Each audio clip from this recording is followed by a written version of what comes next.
ESPN 94.1 FM and AM 930 present The Drive. Brought to you by Huntington Federal Savings Bank. Local then, local now. Member FDIC.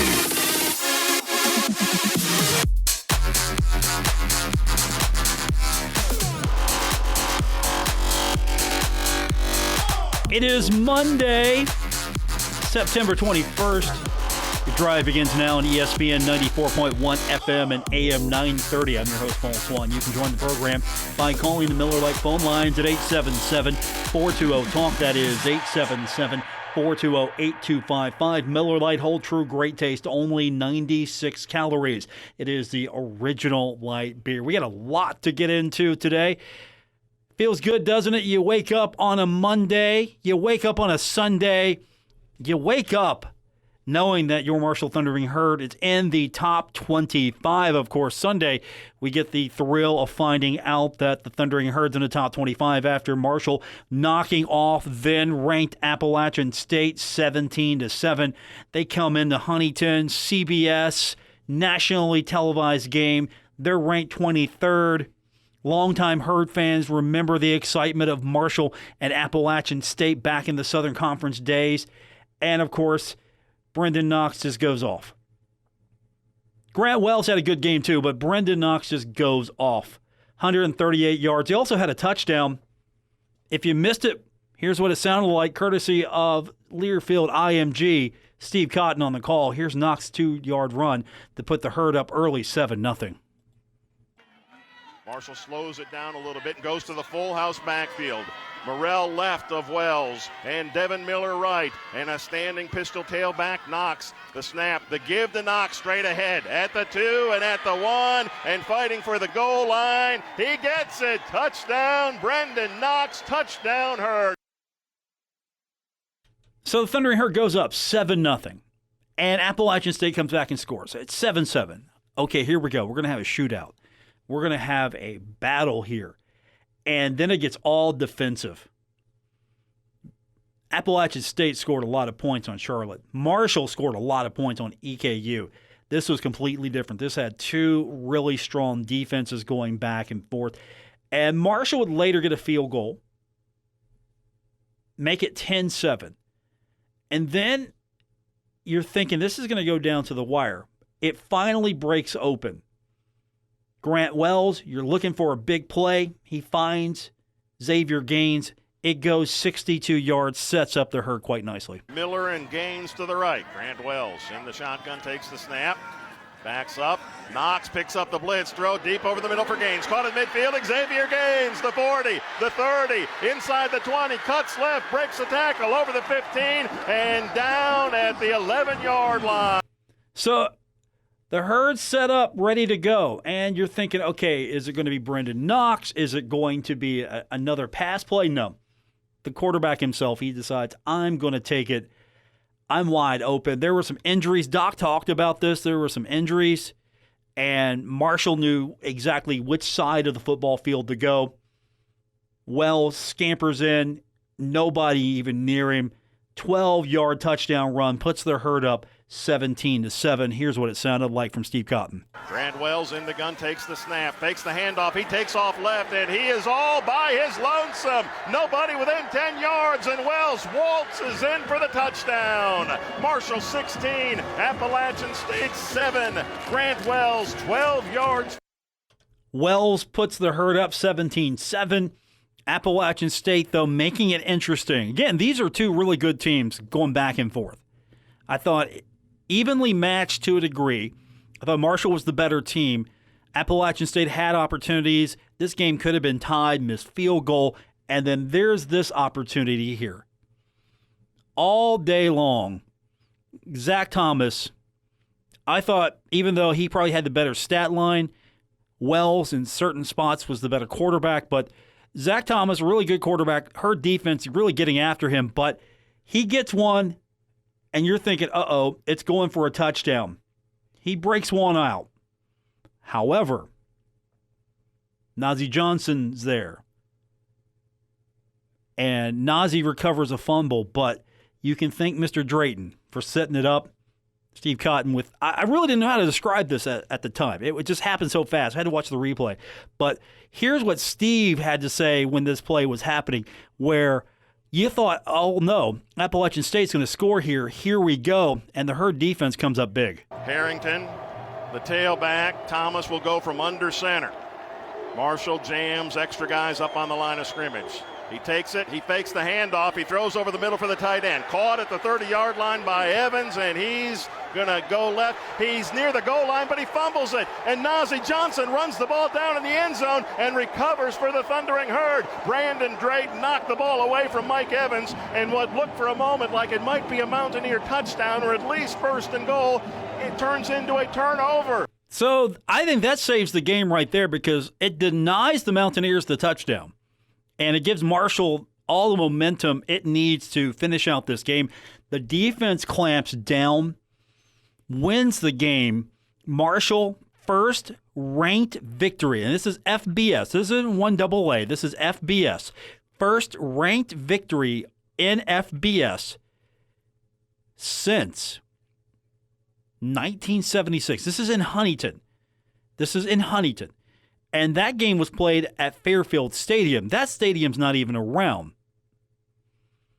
Jones C. Edwards Stadium, many a game played with ranked opponents. This is the first time in Huntington, in Jones C. Edwards Stadium, since the stadium opened up. And remember, for longtime Herd fans, you've been there since 1991. You've been through many a game, and you saw some great victories over ranked opponents in the 1AA days. And now Marshall gets that monkey off its back and wins over a ranked opponent. And then you wake up on Sunday, you find out the Herd is 25th in the country. Associated Press comes out with the rankings. Herd's 25th. First time since 2014 that the Herd's been ranked in the top 25. And if you remember, it's not been that long, but still it feels that way. Marshall reached 18th.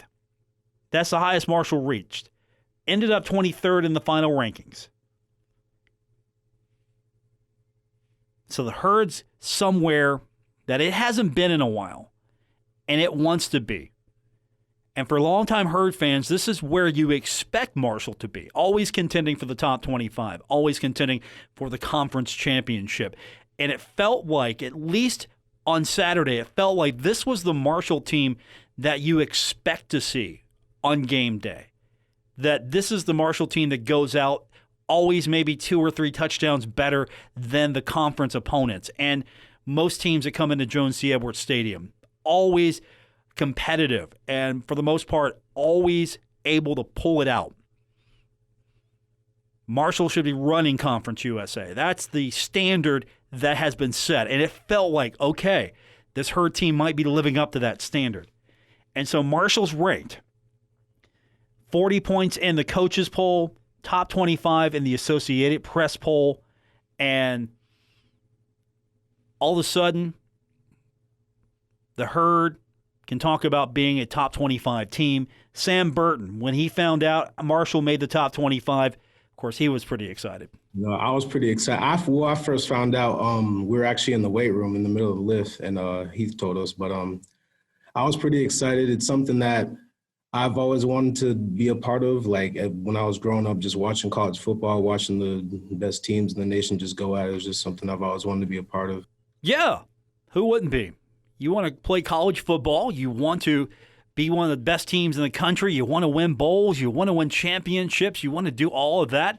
And Marshall reached that plateau a few years ago. Marshall consistently was a contender in the Mid-American Conference, and all of a sudden, you're feeling pretty good about it. Same thing with Alex Millett. Here's what Millett had to say about finding out that the Herd was in the top 25.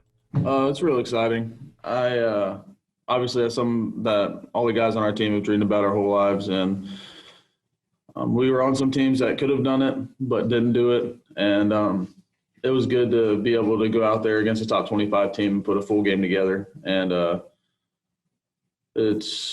say, it's probably the most exciting moment of my career so far. Well, that's huge. You play in bowl games, you play in big games, and this whole weekend, probably the most excitement he's had in his career. That says something. And now I hope that something along the way will top it. Maybe you rise in the polls. Maybe you get a shot at playing in a pretty good bowl game. I mean, I'm not going to go out on a limb here, but things work out. Marshall could be in that conversation once the championship committee gets together. Talking about an Access Bowl bid, Marshall could be in contention. I mean, there's still some good teams out in the group of 5, but Marshall could be in contention. And think about it.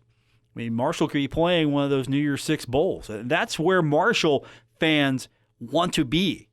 Marshall fans want to be like UCF. Marshall fans want to have that consistency of making that run, making that push. Appalachian State fans are pushing for that as well, and they've been a solid program as well in the Sun Belt. The American seems to have the stranglehold for the most part on this, but Marshall, Conference USA needs to step it up, get a little bit more recognition nationally by beating teams when you have an opportunity. Marshall, of course, doing its part right now. So the Thundering Herd, top 25. Sheldon Evans as well. Of course, Sheldon, one of those leaders on that team, and he was pretty excited. I mean, I guess that's the attitude. Pretty excited to be in the top 25. Here's Sheldon Evans. I mean, it felt real good just knowing all the, the work that we put in and, and I knew we deserve it because, like I just said, just all the work we have put in. But we just can't, let that get to our head because, we still have, more games left and have to finish, the mission that we want to finish. So, that was a great win, but we got to move on because, we got a next opponent in front of us. Don't know what that opponent will be, when that game will be. I mean, you've got Western Kentucky, but Mike Hammer could be working his magic right now, could be looking for a game in between now. I mean, maybe the conference is going to be able to pull something off, and you have a conference opponent here in the next couple of weeks because you're going to go several weeks without an opponent. So there could be a game coming up, or you're waiting, getting ready for Western Kentucky. If I was putting my chips on the table here, I would say Marshall's going to try to find something to fill that gap. You don't want to go too long because you've had a game, an off week. A game, now an off week, and then another off week because of Rice's situation. Then you have Western Kentucky, and even that's not guaranteed. So that's where you're at right now. I think Mike Hamrick's probably back in the athletic department office right now over the shoey. He's probably trying to figure out, okay, can I get a game? Can I get a home game? Maybe I can get a home game. Maybe I can get a road game. I bet Marshall's looking for a game. Don't be surprised if something comes out. Maybe not this week, but next week maybe there's going to be a game on tap for the Thundering Herd. So Marshall gets the victory, and you look at superlatives. One guy that stood out, Marshall senior linebacker Tavante Beckett. What did he do? He had a tremendous game. 16 tackles. Several of them were solo. Forced a fumble. And he earns Conference USA Defensive Player of the Week. It was 8 solos. He had 8 solos in that game. 16 total. 1 forced fumble. So he had a career day. The 16, by the way, if you go back in the record book, the 16 are the most by a Marshall player since Chase Hancock did it in 2017 against Southern Miss. He had 18 tackles. So there's still some room to grow on here. You want to top that number, have another monster game. And I was excited for Tavante Beckett to have that game. I mean, let's talk about what Appalachian State brought into Huntington. I mean, this was a team that averaged 231 rushing yards per game. That was impressive last season. I mean, this is this season, but still, they had a lot of those weapons back. They had a lot of those run stoppers. They had a lot of that personnel back. And they averaged 308 yards a game. And they were great, both offensively and defensively. They had personnel back. They had run stoppers. They had people who could run. I mean, we talked about that vaunted running game of theirs, and Marshall just comes in and, well, you didn't see much offense from the running attack. You look at the box score here, and Peoples had 57. Harrington had 30. Zach Thomas had 9. I mean, there you go. That's the majority of your running attack here. He had 9. I mean, to be fair, he gained 25, but he lost 16, so he gets to keep 9. But Peoples averages 4.8. Harrington comes up with 2.5. Contrast, Knox has 138. Sheldon Evans has 33, and Grant Wells has 43. There you go, Grant Wells. Of course, 12 of them led to a touchdown. So I was expecting fireworks. I really was. And you got Tavante Beckett come up and say, no. And so I didn't see – and I thought Marshall moved the ball well. Marshall had 379 yards. Appalachian State had 364. Some of that came in garbage time, though. I mean, just to be fair. And Marshall was able to shut that down completely. Just shutting that down. It was a beautiful performance by not only Tavante Beckett, but Marshall. They just flew to the ball. They were everywhere. Again, you have a guy who was out there helping shut down what we thought was going to be a pretty powerful running attack. And, yeah, we knew that the Appalachian State defense was going to be good, and it was. And we knew that Appalachian State could score, but they didn't. And Marshall was able to capitalize and take over. Again, turnovers. That was a problem for Appalachian State in that last game. Turnovers. Charlotte wasn't able to really capitalize. Marshall, when it got a turnover, it made the game. Didn't lead to a score, but it kept Appalachian State from gaining momentum. What else did we do this weekend? Well, Saturday night after the game, and here's the fun thing, and we'll talk about it more when we come back, but Saturday night, I'm scrambling to get back here, and my phone starts to blow up. What? You guys know I've got a pregame to go do. And I check my phone. It's like, Swann, check your Twitter. Uh-oh. What is on Twitter that I need to go see? We'll talk about that when we continue with today's edition of The Drive on ESPN 94.1 at AM 930. Never miss a moment of The Drive with Paul Swann. Subscribe on Apple Podcasts, Spotify, or wherever you get your podcasts. We're presented by Huntington Federal Savings Bank. Welcome back to the Monday, September 21st edition, The Drive on ESPN 94.1 and AM 930. I'm your host, Paul Swann. Thanks for tuning in. So Saturday, I'm about ready to leave. It's maybe about 3-4 minutes ago, and I'm thinking I've got to get back here to the station.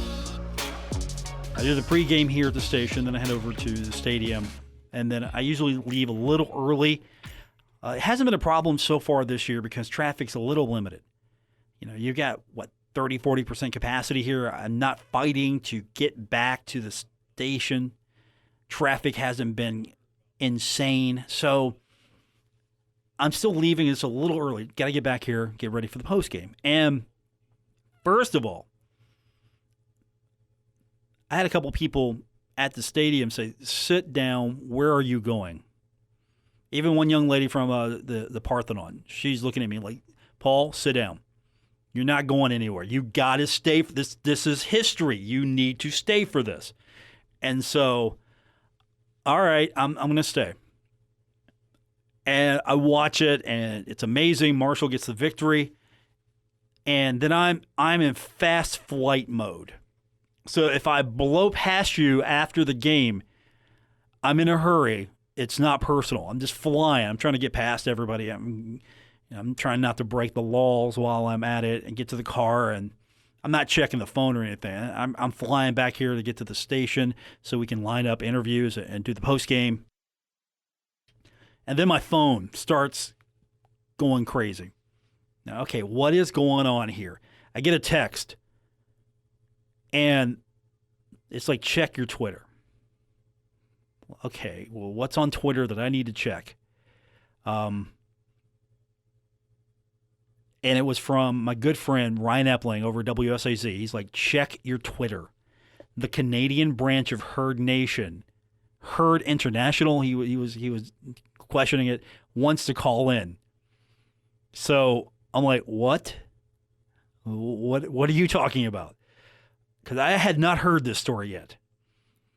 So the Canadian branch of the Herd Nation wanted to check in. There is a radio station in Hamilton.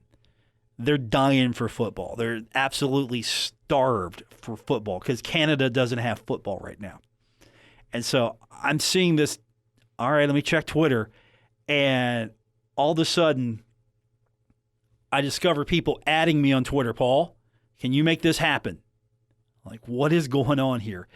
And so I find out that, one, Marshall football is apparently big in Hamilton, Ontario, Canada, for one. I did not know this. This is a new thing to me. And the other thing is they wanted in on the post-game show. But wait a minute here. And the morning show on the radio station in Canada, TSN 1150, they got the crazy idea that they were just going to run with this. They're going to adopt a team, and they found Marshall. It's Marsh and Mello. They changed their Twitter account. They're now Canada's home for, and they've even changed it again since. They're Canada's home for number 25, Thundering Herd. And they tweet out from the account, hey, y'all got a post-game show with callers? As like, hey, Paul, get on this. Make this happen. So I reply back, yeah, of course we do. We have a call-in show for you. And so we get hooked up on Twitter. And so post-game happens. Like, okay, I don't know what's going to happen. Let's bring this guy on. Let's see what this is about. And here it is from the post-game. It's not the entire call, but we go a good ways. And it's really interesting. This is Marshall Ferguson from TSN 1150 in Hamilton, Ontario, Canada. It's probably one of the best calls I've had in a long time. And I welcome him on the program. I don't know what any of this is going to sound like. And here we go. Here's Marshall joining the program on our post-game show. I'm great, Paul. It's great to catch up with you, man. How about that? How about that game? Hey, that wasn't half bad. We dearly, dearly needed a team to give us some positive mojo in Hamilton and in Canada. We don't have junior football. We don't have anything like your JUCO football. We don't even have our version of the NCAA, which is called U Sports for University Sports Football in Canada. We don't have our pro football like the NFL. Our CFL has been shut down for the year. The first time the Grey Cup will not be awarded in over 100 years. And so we're sitting around at our show the other day, and we're like, what are we going to do? And we're like, you know what? Play on words, whatever. Let's have some fun. Let's cheer for the Herd. Then we watched the blowout against Eastern Kentucky, and I'm like, Mello, this team's amazing. I'm like, we need to buy in on this. We need to go as hard as we possibly can. And today we got rewarded because that was so much fun. Okay, so you're bought in, your co-host is bought in. Has this caught on in Hamilton? Is this really a thing? Yeah, it is. Honestly, there's a lot of people in Hamilton, honestly, were distracted today because our version of, basically what you would call like the MLS across the United States, Hamilton won that championship today. They were doing a bubble similar to the NHL and the NBA, but they were out in Charlottetown, PEI. They called it the Island Games in the Canadian Premier League, which is only in its second year of existence. In Hamilton, their team, Forge FC, has won the championship both of the first 2 years. So some of the Hamilton fans, I'm sure, were very distracted today because they had an opportunity to be able to watch their soccer team take the pitch and get a big victory. But we've had some people, it was funny, I asked the question on Twitter, so do y'all got a post-game show I can call into and have some fun and talk about what I saw from my eyes? Because I do know football. I did play football at the university level, and I do love being able to analyze football for the Canadian Football League, write for their website and all that good stuff now. And I had somebody who's a consistent listener of our show who said, save it for Monday. Like, they really wanted us to do the post-game breakdown of the Marshall game against Appalachian State on our airwaves. And I'm like, you know what? Let's do it for everybody. Let's break it around here and have some fun. You know what? You might be doing it every week now. I'm in. You're in. Honestly, it was frustrating for me, though, when I looked at the schedule and I saw that we don't get to slap around Western Kentucky until we get to October 10th. That one hurts a little bit, considering that we're here. But I will say this. My fiance, who is nice enough at about 39 weeks pregnant as of yesterday to be able to allow me to watch a Marshall game throughout the entire afternoon and then call into the post-game show. She's probably glad that there's not a game for a couple of weeks because we are due in about 5-6 days here. So we're having a son, and he's going to be swaddled in a beautiful green Thundering Herd sweater very quickly. Okay, I need to ask now, will there be a name? I mean, have you picked one? Grant? We have. Yeah, we decided actually to go with Noah. It was the big one that we wanted. I mean, if I was picking a name right now, it would just be Grant. I mean, that'd be the easiest thing to possibly do. But. I mean, there's Brendan. That's available. Sheldon. There's Xavier. There's Brock. I mean, you could go a few ways. Knox is good as well. I mean, it's such a fun team because, I didn't realize, in all honesty, I love covering the Canadian Football League, and I do play-by-play for the CFL's Hamilton Tiger Cats on radio, and I love being able to break down things and analyze things week in, week out. And it's to the point where I've been tracking every throw and every play in kind of my own little analytics database that we don't really have that much of in Canada, kind of like Pro Football Focus, but nobody does it up here. And so I just decided 3 years ago that I was going to dive in and start doing it. So I've been analyzing quarterback play in the CFL for a little while now, and it didn't hit me that I missed being able to watch these games with a really close eye until we ended up getting right up to Labor Day, I would say, and then all of a sudden the CFL at that point usually is in week 11, week 12, and it just didn't exist, and we started looking around for something, and watching Grant Wells do what he does, specifically in the first game, obviously, when he was a little bit better, but even today in the second half, third quarter, finding different ways as a quarterback, as a redshirt freshman in your second start ever to just figure it out and to evolve in the middle of the game and to use the ground game and to use the zone read and all that kind of stuff. It was such a mature performance for me from a guy that you wouldn't expect that type of maturity from based on his lack of experience. But he was the better quarterback on the field today. And I think it showed through even when he was, you get 5 completions or whatever it was in the first half. And he played so much better, I thought, than Zach Taylor did in that spot because Taylor got forced to 38 attempts on the day, some of them coming in garbage time, obviously, when you're chasing late down 17-7. But overall, you look at what they were able to accomplish in that offense, they just rolled with the punches, man, and that's what a championship team does. Yeah, you look at their garbage time. That last drive was not pretty. It was not pretty. Marshall's defense really showed up, and Appalachian State was able to move the ball. But as you mentioned, it was garbage time, and that Marshall defense still wouldn't let up. I think after App was able to drive the field down, get that first touchdown, and you think, okay, this is going to be a shootout. No, it turned out to be a defensive battle. And I really think Marshall's defense started to get a chip on their shoulder after that. It wasn't a quick score, but it was methodical. I'd be mad after that drive too. Yeah, absolutely. And the thing that honestly I think is such a good sign, like if you look at the process over the results of this, right? I think you look at what they were able to accomplish when things weren't going the way they wanted, when it didn't turn into a shootout. Because I'm sure whether it's the OC, the head coach, otherwise with Doc there, he's probably saying all week, listen, this game's going to be in the 30s. It might be in the 40s. We've seen what they've got in their first game of the year. We know what we've got after we blew out Eastern Kentucky. So just be ready for a boat race. And I thought the defense, they figured it out as well, whether it came down to Taylor being able to sling it around. I thought that Stephen Gilmore, the way that he bounced back after those 2 pass interference calls and being able to get the interception was big. But even bigger was the breakup that came later on in the game, the tackling and rallying to the football. I saw David Pollock tweeting out today during the game that he loves how Marshall's defense gets to the football. But that defense, to me, like they did what they needed to, and they weren't spectacular, but they absolutely got after it. To me, the thing that I love so much that I think everybody that's a Herd fan should be excited about is that when you end up having a team that struggles offensively in the first half through the air because you were leaning on the ground game and you're trying to hit some play action throws. And let's be honest, like Grant missed that corner throw into the end zone by leaving it inside that probably should have been picked off. I thought early in the game you ended up having pressure to his throwing arm side, which is a great thing as a defensive coordinator to do to a quarterback in his second start ever, right? Is you pressure his throwing arm side, you make him roll to his left, and when a quarterback's throwing across his body, when he's in his second start ever, he's going to make some bad decisions. So that's basically what happened to Grant. And then all of a sudden, they decided, okay, let's run zone read directly into this. Okay, let's run zone read away from the pressure to the throwing arm side. Now, let's be able to get the ball on the outside to our playmakers like Willie Johnson and Brock Thompson. I know Thompson was a little bit slower today getting going, but for me, there's enough playmakers there where you end up having good outside receiver play. You got your tight end down the chute for a big 67-yard completion. You got an inside zone game with 5 senior offensive linemen that can beat people up between the tackles when you need to in crunch time. Like, all of that together against a ranked opponent this early in the season, knowing that you got a couple of weeks to be able to prepare and move forward, I don't know how people that are in Huntington and that are Herd fans from anywhere that are listening to this wouldn't be excited, because if your quarterback struggles, you got the ground game and the big offensive line. If your quarterback's on, you got a guy who can throw ropes all over the place. He probably needs to add a little bit more of that touch in certain spots and drop the ball in the bucket and all that kind of stuff. But that comes with time and with learning, and I think that that'll obviously evolve throughout his kind of college career at Marshall, hopefully. But I think that there's so many different ways they can beat you that they've already shown through 2 weeks against, obviously, Eastern Kentucky, not a great opponent.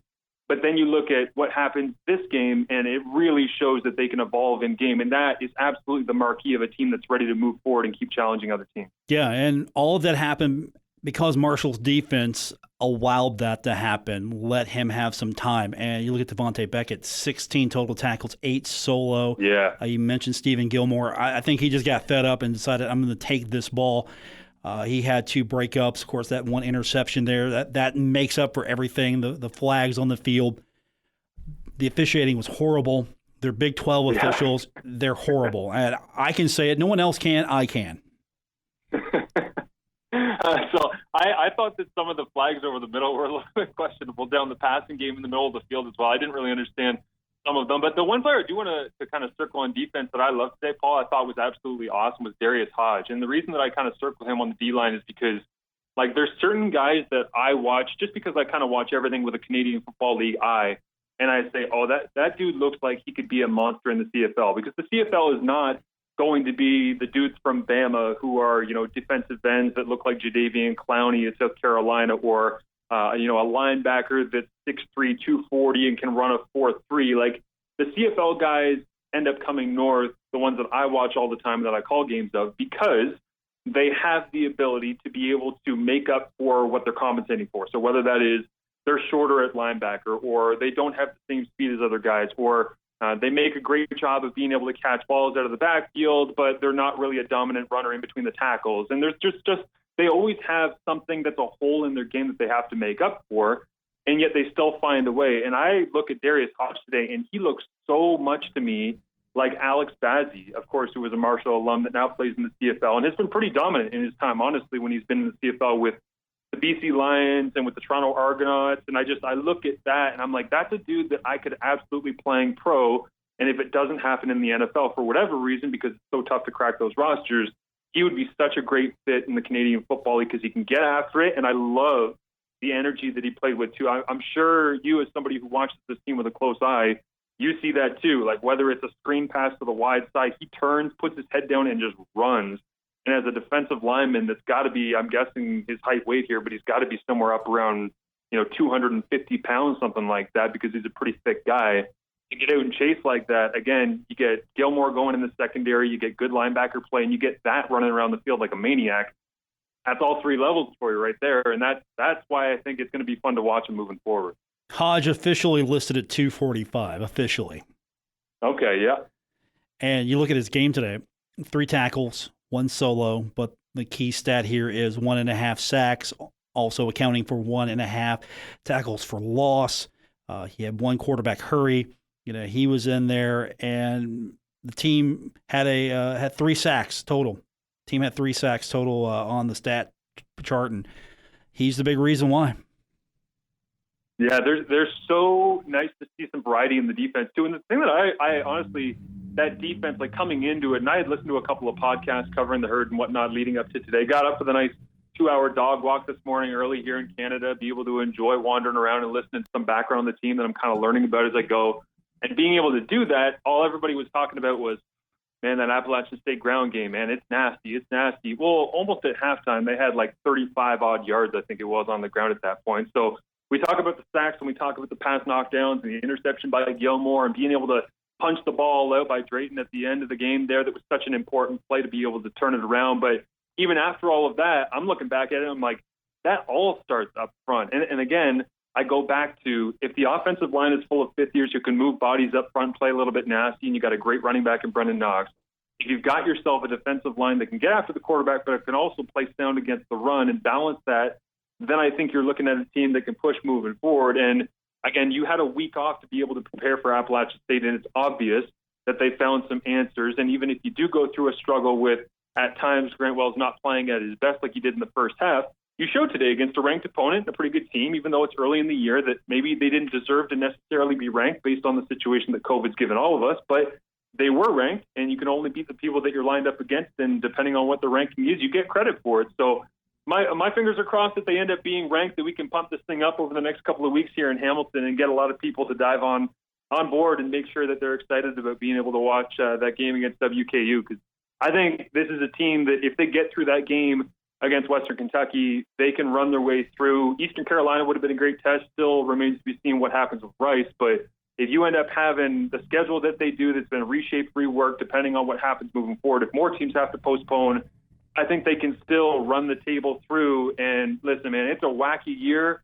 I heard a lot of talk today on the CBS broadcast. By the way, Aaron Murray was great, wasn't he? Like, if anybody heard Aaron Murray out there, I thought he gave some really, really good analysis. And it was nice to have a very recent college quarterback at a high level calling Grant Wells' game, being able to break it down for him. But if they can be that team that comes out of the group of five that actually legitimately looks like they've got a chance to make some noise and challenge one of the big boys, it's a weird year, man.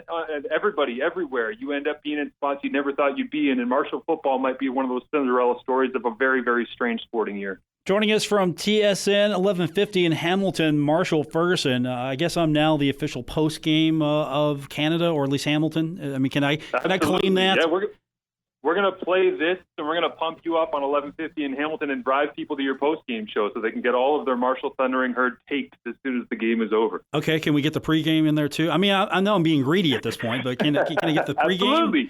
Absolutely, Paul. I got you. It's 3 hours before kickoff, so there's that, and then this show, Woo. and then I'm on Monday through Friday, 5 to 6 here in Huntington. I mean, I'm going to ride this thing if I can, and that's exactly what we're doing. We're going to ride this thing as much as we possibly can and milk it, because when we come back from break, as promised, they were on the air today, and we're going to get their take of that experience.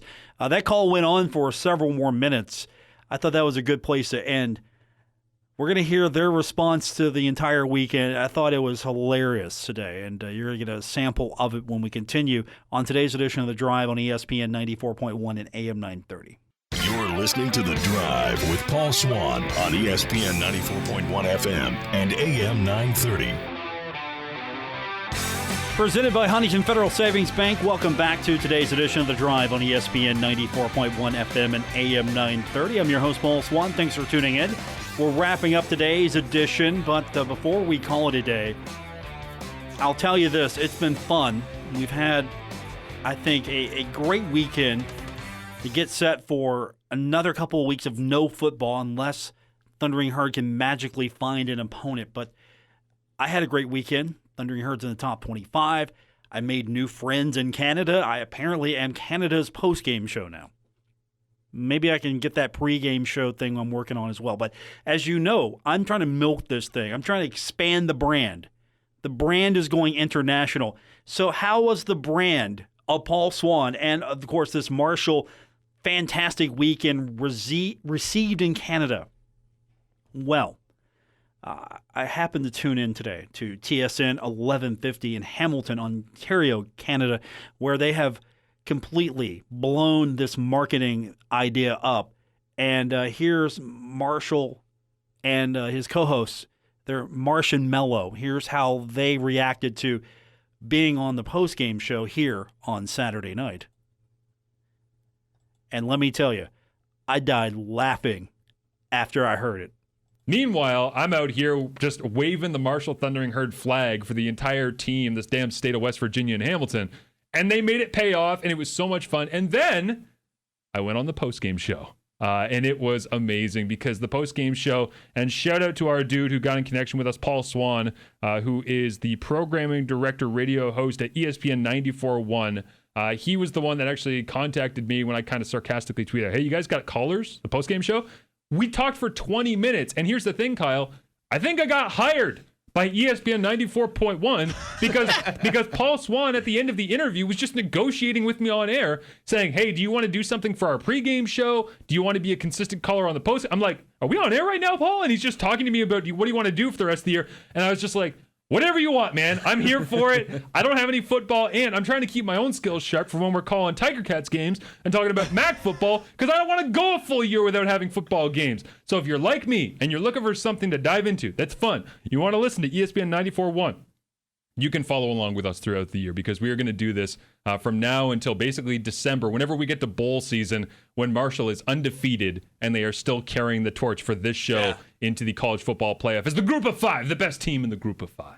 It's so funny. So me and you were texting back and forth on Saturday night, and I was like, this has been the greatest marketing ploy in the history of TSN 1150, where we just reach out to small town college football, and then like the masses come. Yeah, I know. Right? Like whether it's the Marshall Thundering Herd, whether it's the ESPN 94.1, where the program director all of a sudden follows me on Twitter. I'm like, what the hell's going on here? And then you text me saying, I'm on the post-game show. Yeah. I'm like, what the hell's going on? Literally in my garage, drinking a beer, talking college football with this dude, Paul, down there from West Virginia. And I'm like, this is heaven, man. I love it. I love that they bought in with us. I love that we're going to have fun with them. And I hope that our Ticats fans show them some support and have some fun. So there you go. That's the brand now. The brand is in Canada. We have made it to Canada. And we're just jumping on now. We're jumping on this bandwagon. I mean, I'm going to let them do all the heavy lifting here and all the heavy work. And I'm going to get some free work out of this as well. Of course I was negotiating on the air. He doesn't know my boss, the salary here. I don't have much money to work with here. I need all the free labor I can get. Of course I'm making that deal on the air because if I had to do it off the air, that means I would have probably had to call him. And, at that point he was in his garage having a beer. No, I was getting it on record on the spot right there. So I'm expecting lots of work from him and his co-host. I'm expecting work out of both of them. That was fun. I'm looking forward to it. That was hilarious. It was hour number 3 of their show today. I didn't even know this thing was a thing. I completely missed it. Apparently, I need to put Chuck McGill's Twitter account on high alert. I've got Mike Hamrick on high alert. Anytime the Herd AD tweets, I know it. I need to put Chuck McGill on Twitter high alert now. I have Jason Corrier on high alert. Mike Hamrick, Doc Holliday. I'm just going to have to up my Twitter game. I don't know. That's going to do it for this edition. Thanks for being a part of it. I really appreciate it. We're going to be back tomorrow better than ever here on ESPN 94.1 and AM 930. We'll have Doc Holliday. We'll get his thoughts. And maybe we'll get an opponent dropped on it. So that would be nice, right? Maybe we can break some news tomorrow. We'll have an opponent to talk about. If not, we'll have Doc Holliday. Looking forward to it. We'll talk to you tomorrow. WRBC Huntington, W227BS Huntington, your flagship home of the Marshall Thundering Herd and The Drive with Paul Swann, ESPN 94.1 FM and AM 930.